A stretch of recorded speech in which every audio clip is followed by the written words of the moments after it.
दोस्तों, मोहब्बत एक अजीब जज्बा है।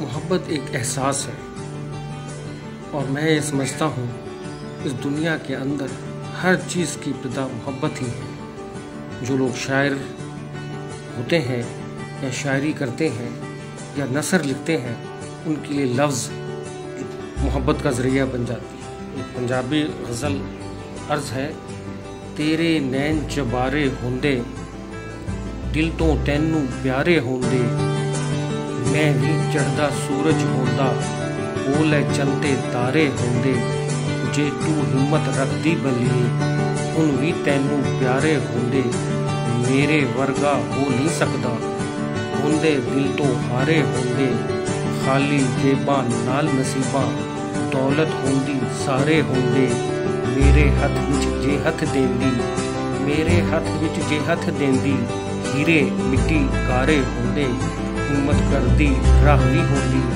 तेरे पल्ले चारे होंदे, दुनिया पालन चाड़ न सकदी, तेरे मेरे यारे होंदे, रावी होंदा सिंध भी होंदा साडे कोल किनारे होंदे, तैनू कहंदे मिल जा मैनू जे ओ दिल तो मारे होंदे, तुझे होंदी शौक दी मारी जादू तोड़ पटारे होंदे।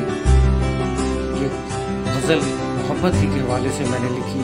आप लोगों से आइंदा भी अपनी तख्लीकात शेयर करता रहूँगा। शुक्रिया।